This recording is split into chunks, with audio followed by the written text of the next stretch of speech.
Neshama, tu m'as expliqué que les épreuves de la vie devaient être comprises du bon côté, c'est-à-dire comme une occasion de s'améliorer, de progresser dans notre relation à Akadosh Baruch Hu notamment. Mais ce qu'ont vécu nos ancêtres au moment de la Shoah, est-ce que c'est comparable à une épreuve classique de la vie de tous les jours? Comment on peut comprendre ces deux types d'événements avec le même système explicatif? Tu as raison, Ego. Ces deux catégories d'épreuves ne doivent pas être mélangées ou confondues. Le Ramchal, Rabbi Moshe Chaim Luzzatto, nous explique dans le Da'at Tevunot qu'il y a en fait deux systèmes qui sont utilisés par Akadosh Baruch Hu pour gérer le monde.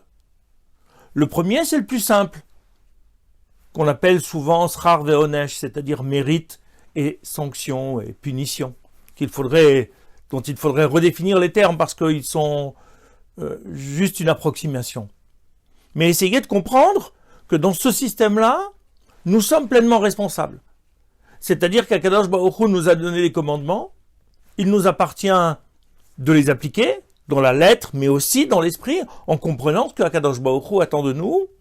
Et plus nous sommes engagés dans cette voie-là, plus nous nous approchons de lui. Au contraire, plus nous laissons de côté ce comportement, nous négligeons ces commandements, plus nous éloignons d'Akadosh Baruch Hu, et forcément, il y a des conséquences dans un sens ou dans l'autre. C'est le système simple, et c'est le système individuel. À côté de ce système de gestion du monde, Akadosh Baruch Hu a un autre système qui s'appelle un système de gestion globale de l'ensemble de l'humanité, qui nous permet de génération en génération de nous approcher de la rédemption, de nous approcher du Gan Eden et de la proximité lors de l'ère messianique avec Akadosh Baruch Hu. Mais ce deuxième système ne fonctionne pas par rapport à notre mérite individuel. Il fonctionne par rapport à d'autres critères qui sont uniquement connus d'Akadosh Baruch Hu, parce qu'il est lui le garant, avec une vision à long terme de l'évolution de l'humanité. Et il est le garant de cette avancée. Quoi qu'il arrive, l'humanité avance. Ce qu'il faut comprendre à partir de là, c'est que tout ne fonctionne pas par rapport au mérite des hommes. On le voit dans des textes que nous avons évoqués ensemble. Au moment de la Hakadat Yitzhak, l'épreuve pour Abraham et pour Yitzhak n'est pas liée à leur mérite. Ce n'est pas parce qu'il y a un moment donné, Yitzhak est moins méritant qu'Akadosh Baruch Hu va demander à Abraham de l'offrir en sacrifice. Il s'agit là d'une épreuve qui n'est pas demandée par les patriarches, mais qui est là, dans le système de gestion globale du monde par Akadosh Baruch Hu, pour mettre en avant quelque chose. C'est ce que nous avons appelé le non-sacrifice de Yitzhak, et qui a un message tout à fait particulier par rapport à l'ensemble de l'humanité, et qui doit permettre à l'humanité d'avancer. De la même façon, lorsqu'on voit la mort tragique de Rabbi Akiva, son corps est déchiré par des griffes de fer, et à la fin, dans les derniers instants, il est avec le sourire. Ses élèves l'interrogent dans la Gemara de Brachot 61b, et lui disent « Pourquoi cette joie? Tu es en train de souffrir, tu es un martyr de la foi, et tu as le sourire ?» Parce qu'il leur explique que tout au long de sa vie, il s'était posé la question « Comment je vais me trouver dans une situation où je vais pouvoir accomplir la mitzvah qui est inscrite dans le texte du Shema, d'aimer Akadosh Baruch Hu de toute mon âme, c'est-à-dire jusqu'au sacrifice de ma vie. » Et là, je suis en train de le réaliser. Je suis en train de sanctifier Akadosh Baruch Hu, et je veux prononcer le Shema en ayant conscience que même si c'est au sacrifice de ma vie, je reste fidèle et attaché à Akadosh Baruch Hu, et je ne serai pas en train de me réjouir. Cette mitzvah, cette sanctification extraordinaire n'est pas une sanction qui vient parce que Rabbi Akiva aurait commis une quelconque faute qui serait à la hauteur de son sacrifice. Non. Cette sanctification, elle vient et elle est cueillie par Akadosh Baruch Hu au moment où elle se produit, et c'est une élévation extraordinaire dont les générations des Bnei Israël vont pouvoir profiter. Il y a donc bien là quelque chose de tout à fait particulier, qui est que ce n'est pas par rapport au mérite que les gens vivent. Chaque homme, dans sa vie, a une mission à accomplir. Il ne connaît pas cette mission la plupart du temps, il la découvre au cours de sa vie, voire à la fin de sa vie. Il a une mission dans laquelle il est attendu, dans laquelle il est engagé. C'est pour ça qu'il va essayer de faire l'ensemble de la Torah du mieux qu'il peut, parce qu'il y a quelque chose qui va lui être particulier. C'est peut-être au moment où il va le réaliser, finalement, qu'il sera capable de le ressentir. Cette mission particulière, c'est celle qui va être un rouage extraordinaire pour l'avancée du monde. Certains font des grandes actions, connues de tous. D'autres font des actions qui peuvent paraître anodines, dans la discrétion, dans l'ignorance. Et on ne sait pas ce qu'ils ont fait. Pourtant, chacune de ces actions qui correspondent à une mission en relation avec l'homme et en relation avec Akadosh Baruch Hu sont des éléments moteurs de l'avancée de l'humanité vers Akadosh Baruch Hu et vers l'époque messianique. Certains vont remplir cette mission dans l'opulence, d'autres dans la précarité. Certains vont la remplir en vivant, d'autres en mourant.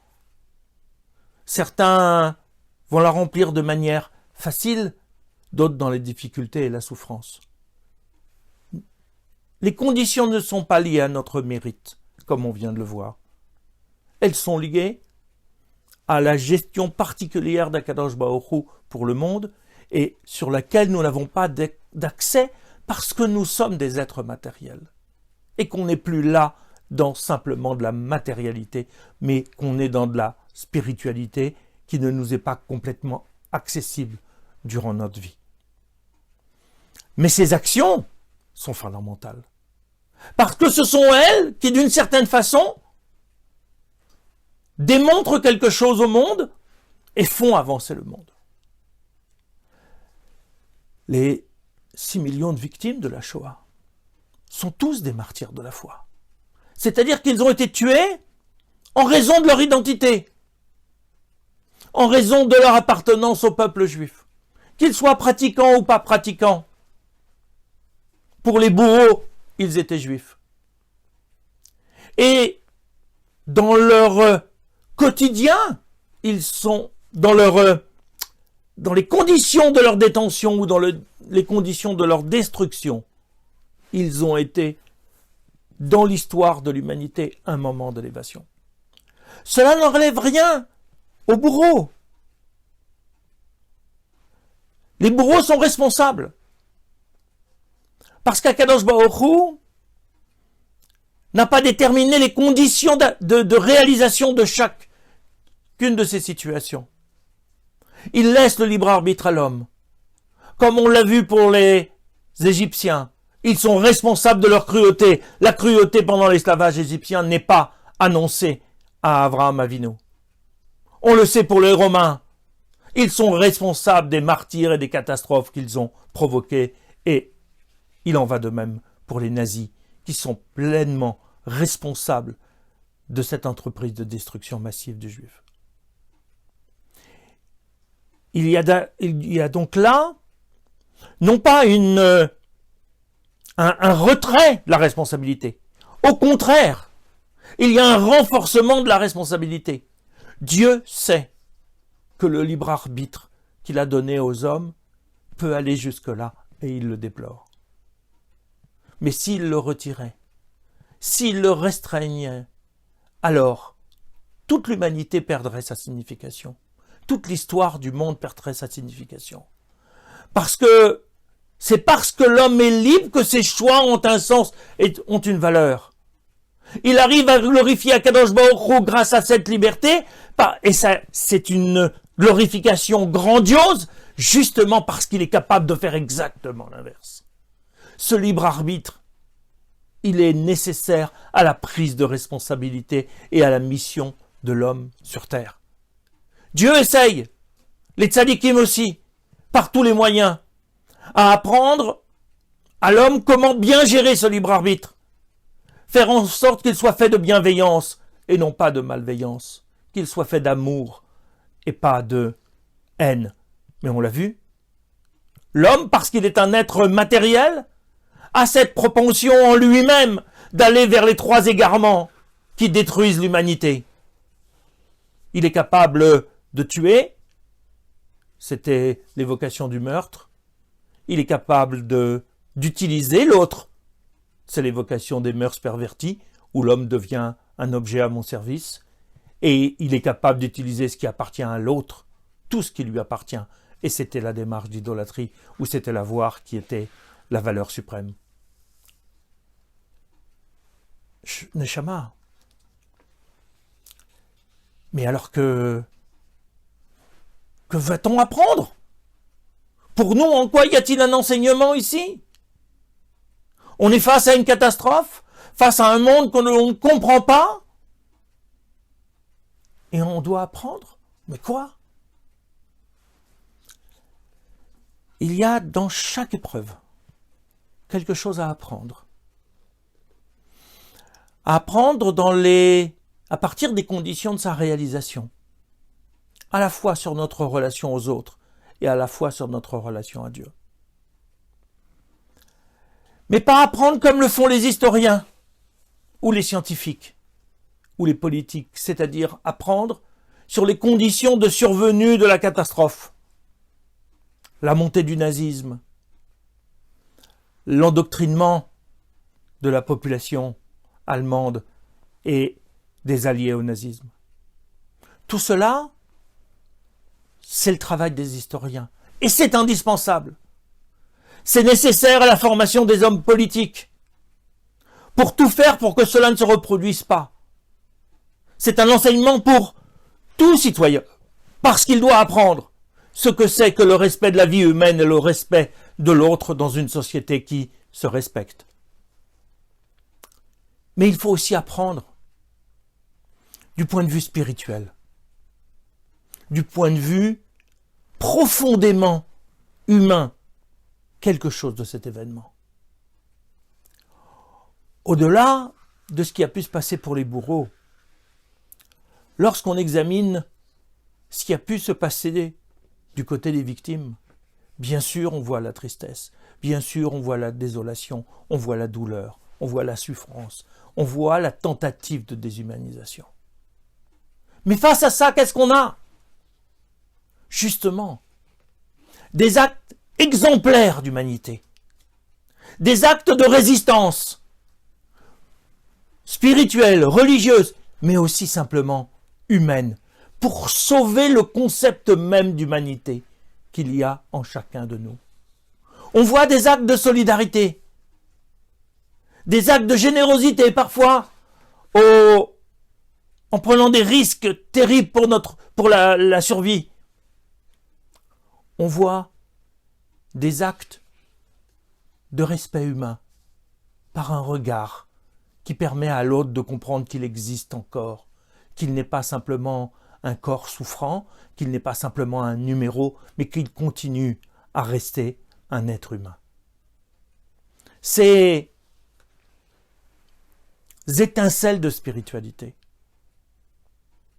ces perles d'humanité, Akadosh Baruch Hu les cueille dans la souffrance, dans la catastrophe organisée par les hommes, pour pouvoir montrer aux autres hommes jusqu'où peut s'exprimer cette humanité que nous avons tous en nous.